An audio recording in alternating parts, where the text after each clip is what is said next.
sincérité des frères et des sœurs. T'as des gens, ils font semblant.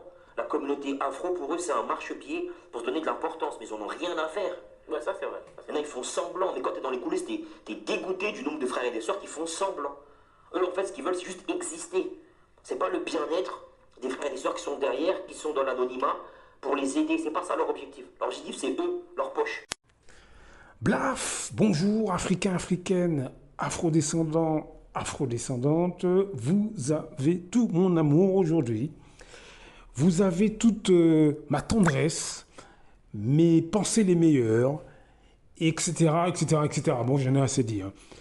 Comment allez-vous? On continue notre discussion de ces afrodescendants qui n'aiment pas leur identité, qui n'aiment pas leur africanité ou leur négritude, mais qui prétendent l'inverse.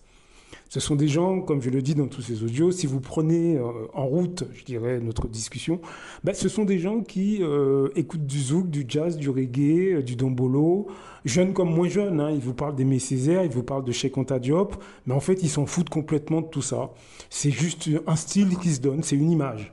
Ces gens sont sur toute l'échelle sociale. Nous avons des traces visibles de ce qu'ils sont, en la personne de ces dirigeants africains qui en ont rien à foutre de leur population, mais aussi ces dirigeants du monde noir d'une manière générale. On les trouve, les personnes que je vous décris, on les trouve en politique, on les trouve dans les médias, on les trouve dans les religions. Ce sont ces espèces de pasteurs qui sont là pour exploiter les afrodescendants qui viennent dans leur église. Ce sont des artistes de rap et autres qui ne sont là que pour vendre et pour finalement utiliser une culture, mais ils n'en ont rien à foutre complètement des populations noires.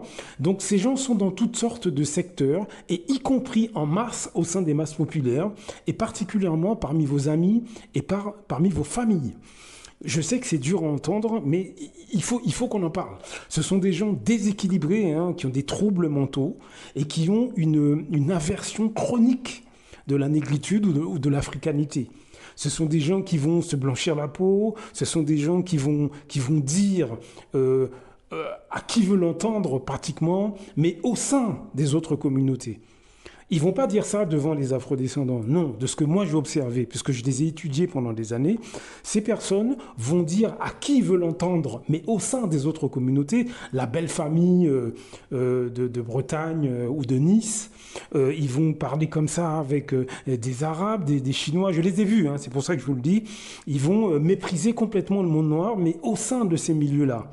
C'est ce qu'ils font, c'est ce que beaucoup de Noirs français, Africains, Afro-Antillais, Afro-Guyanais, ce que vous voulez, font en France. C'est une catégorie de gens qui créent d'énormes dégâts finalement à nos pays d'origine et même à la population française d'une manière générale, parce qu'ils ne sont pas représentatifs de ce qu'on est. Le problème, c'est que ces personnes se positionnent comme ceux qui sont les plus intégrés au sein de la société française. Il faut savoir que même si vous vous dites que ça ne vous concerne pas, vous en foutez, à la limite, chacun dit ce qu'il veut, vous devez savoir qu'il y a un concept qui s'appelle la violence symbolique. C'est-à-dire que c'est une violence qui, c'est une violence qui ne vous atteint pas directement, c'est-à-dire physiquement on ne vous tape pas dessus, ou on ne vient même pas devant vous pour vous faire du tort, mais d'un point de vue symbolique, vous êtes balayé de plein fouet sans même que vous ne vous en rendiez compte. C'est pour ça que je fais tous ces audios et toutes ces vidéos. C'est pour avertir l'ensemble des afrodescendants, c'est-à-dire ceux qui ne sont pas comme ces gens-là, que vous êtes agressés, mais c'est une violence symbolique. Je vous donne un exemple. Je suis martiniquais. Vous avez des Martiniquais, quand ils veulent coucher avec une femme européenne, et je vous le dis parce que j'ai mené une enquête pendant des années auprès des femmes européennes, vous avez des Martiniquais, mais aussi des Africains, des hommes noirs. Lorsqu'ils veulent coucher avec une femme européenne, ils vont vomir sur la femme noire auprès de la femme européenne avec qui ils veulent coucher. Vous n'imaginez pas le nombre de Martiniquais, Guadeloupéens, Congolais, Togolais, tout ce que vous voulez, qui, quand ils veulent coucher avec les femmes des autres communautés, dès le début de la conversation, ils disent que les femmes noires les répugnent, les femmes noires, ils n'en veulent pas, les femmes noires, il y en a même qui disent que les femmes noires ne se lavent pas. Vous avez énormément d'hommes noirs qui parlent comme ça pour draguer des femmes européennes, je vous assure, je n'exagère pas. Eh bien, il faut savoir que ça, c'est une violence symbolique. Les femmes noires sont littéralement agressées, mais de manière symbolique. Tout simplement parce que les propos tenus à leur égard sont clairement insultants et sont diffusés à travers la population. Vous avez énormément de femmes noires, africaines, afro-antillaises, afro-guyanaises, ce que vous voulez, qui, quand elles couchent avec un homme d'une autre communauté extérieure au monde noir, elles ne se gênent pas pour dire que l'homme noir, c'est un animal. Elles parlent comme ça, hein, c'est le vocabulaire qu'elles emploient. Comment je le sais? Tout simplement parce que j'ai enquêté là-dessus pendant des années, des années, des années. Dans 2 minutes, je vous ai dit je vais vous dire comment j'ai fait exactement. Mais vous avez énormément de femmes noires qui ne se gênent pas pour dire que l'homme noir, de toute façon, c'est comme un primate. Elles emploient ce vocabulaire. Elles n'en veulent pas. Il a une intelligence de moineau. C'est comme ça qu'elles parlent. Mais quand ces personnes sont, ces hommes et ces femmes, quand ils sont devant vous, ils écoutent du jazz, ils écoutent du reggae, ils écoutent du rap, ils vous parlent d'Aimé Césaire pour certains, ils ou elles font des tresses sur la tête, ils ont des tresses sur la tête, ils cuisinent les plats de chez vous, ils parlent vos langues, hein, vous les croisez dans votre pays, ils viennent en vacances, ils habitent en France, on les voit dans le métro, dans le bus, ils essaient de se comporter de manière neutre, mais c'est pas ça du tout. Et ça, c'est à l'insu de l'ensemble de la communauté noire en France et à l'insu de l'ensemble de nos sociétés, qu'elles soient africaines, qu'elles soient afro-antillaises, etc., les sociétés de nos pays. Voilà la réalité. C'est une violence extrême qui est symbolique. Vous avez énormément de Noirs en France, Africains, Caraïbéens, Afro-Guyanais, tout ce que vous voulez, hein, de tous bords, qui ne se gênent pas en privé pour dire à l'ensemble de la société française que l'esclavage a été une très bonne chose et qu'à la limite, il faudrait remettre l'esclavage. Vous avez énormément de Noirs français qui parlent comme ça, je vous assure. Comment je le sais? Eh bien écoutez, pendant des années, j'ai fait ça un petit peu par hasard, pour être honnête, il y a plus de 25 ans de ça. J'ai lu Peau noire et masque blanc de Frantz Fanon et je me suis rendu compte que, en réalité, à ma grande surprise d'ailleurs, hein, Frantz Fanon, dans ce livre, eh bien, il parle d'une catégorie de personnes qui existe toujours. Et après pas mal d'années de recherche, je me suis rendu compte que ces personnes existaient bien avant le livre de Frantz Fanon. Dès le début de la colonisation, les Occidentaux ont trouvé parmi nous des Africains ou des Noirs capables de trahir leur peuple. Alors, comme je le dis dans d'autres audios, hein, tous les peuples ont des traîtres. Tous les peuples. Hein, je veux dire que tous les peuples ont des traîtres. Il n'y a pas un peuple qui... C'est pas vrai. Dans toute l'histoire, il y en a toujours un qui veut essayer d'entuber son semblable pour de l'argent, etc. Ou qui s'associe avec l'ennemi pour de l'argent. Enfin, ça, si vous retrouvez, c'est universel. Sauf que, concernant le continent africain, les Occidentaux, eux, en ont fait une industrie. C'est l'industrie des esclaves, c'est l'industrie de l'esclave qui va trahir ses semblables pour avoir un poste, pour avoir de l'argent. Cette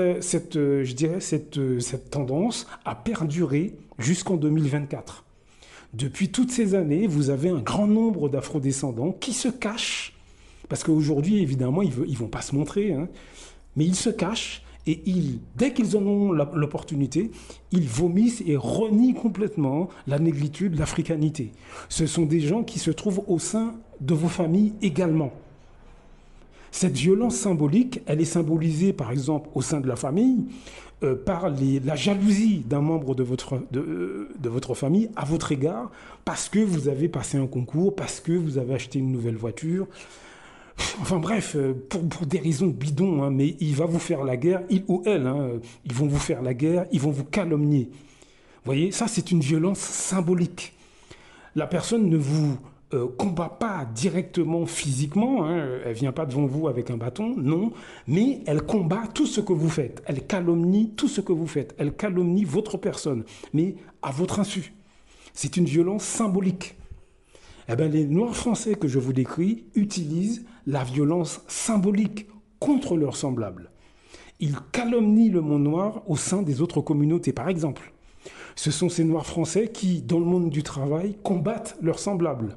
Ce sont des Noirs français, par exemple, hein, que ce soit Afrique, Caraïbes et consorts, encore une fois. Ces gens, vous les retrouvez dans tout le monde noir. C'est une catégorie. Hein, toute la diaspora a ce problème. Et ces gens représentent une catégorie. Hein, ce n'est pas la majorité d'entre nous. C'est une catégorie. Mais depuis la colonisation, depuis le début de la colonisation, ces gens-là existent et ils ont grossi à travers les siècles. Pourquoi? Parce que les Occidentaux en ont fait une industrie. Ils en ont fait vraiment une industrie. Hein. Vous avez, jusqu'en 2024, une catégorie d'afrodescendants qui, au sein de la société française, mais aussi dans les pays d'Europe, n'hésitent pas à cracher complètement sur leurs semblables, discrètement, dans les sphères privées, pour être acceptés, par exemple.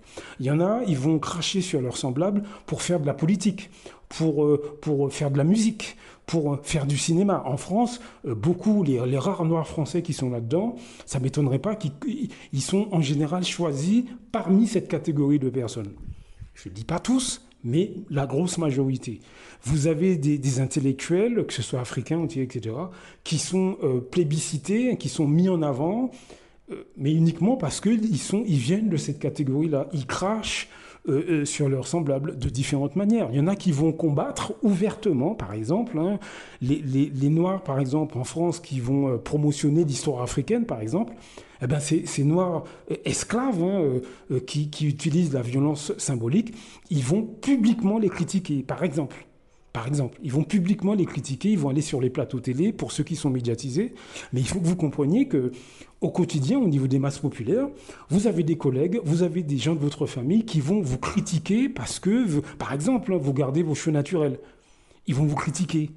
Vous écrivez un livre, par exemple, hein, qui défend l'Afrique ou le monde noir d'une manière générale. Ces gens vont vous critiquer, mais pas devant vous. Ils vont aller voir d'autres personnes, les gens des autres communautés, et à l'intérieur des autres communautés, ils vont critiquer toute initiative de ce type.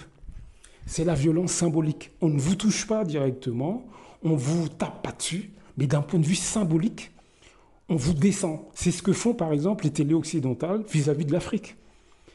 Je veux dire, stigmatiser tous les afrodescendants avec des images négatives, des films négatifs, des documentaires, des livres négatifs, des pseudo-professionnels de l'Afrique, déjà qui ne sont pas africains et puis en plus qui n'y ont jamais été. Tout ça s'est mis sur les plateaux télé de manière symbolique à vous agresser. Eh bien, dites-vous bien que parmi nous, nous avons des afrodescendants qui font exactement la même chose. Vous n'imaginez pas la gravité, et c'est pour ça que je fais ces vidéos, ça a des répercussions catastrophiques. Parce que vous imaginez bien que si une partie des afrodescendants combattent le racisme qui nous vient de l'extérieur, mais vous imaginez bien que ce racisme qui vient de l'intérieur est encore beaucoup plus destructeur. Et en plus, ça nous fait passer pour des cons. Donc faites attention, ne vous dites pas que ce que je dis, c'est pas la peine, vous en foutez, vous n'êtes pas concernés. Non, vous êtes concernés. Vous avez un grand nombre de Noirs français, de tous bords, hein, Afrique, Caraïbes, etc., hein. Ils disent de nous que nous n'avons pas de faculté cognitive. En gros, on n'a pas d'intelligence. Et ils en sont convaincus. C'est les gens que je vous décris, ils sont ingénieurs, ils sont ouvriers, etc. Ce sont des Antillais, des Africains qui parlent comme ça. Mais ils parlent comme ça à l'intérieur des autres communautés. Ils parlent comme ça avec la belle famille étrangère. Je vous assure, il y en a des centaines et des centaines. À mon niveau, pendant plus de 25 ans, je peux dire que j'en ai vu vraiment, vraiment une bonne centaine faire ça. Donc, à mon humble niveau. Hein. Donc, je suis sûr qu'il y en a beaucoup plus. Donc, enquêtez sur ce sujet. La violence symbolique, ne vous faites pas d'illusions, ça vous affecte. Blaf! À très bientôt.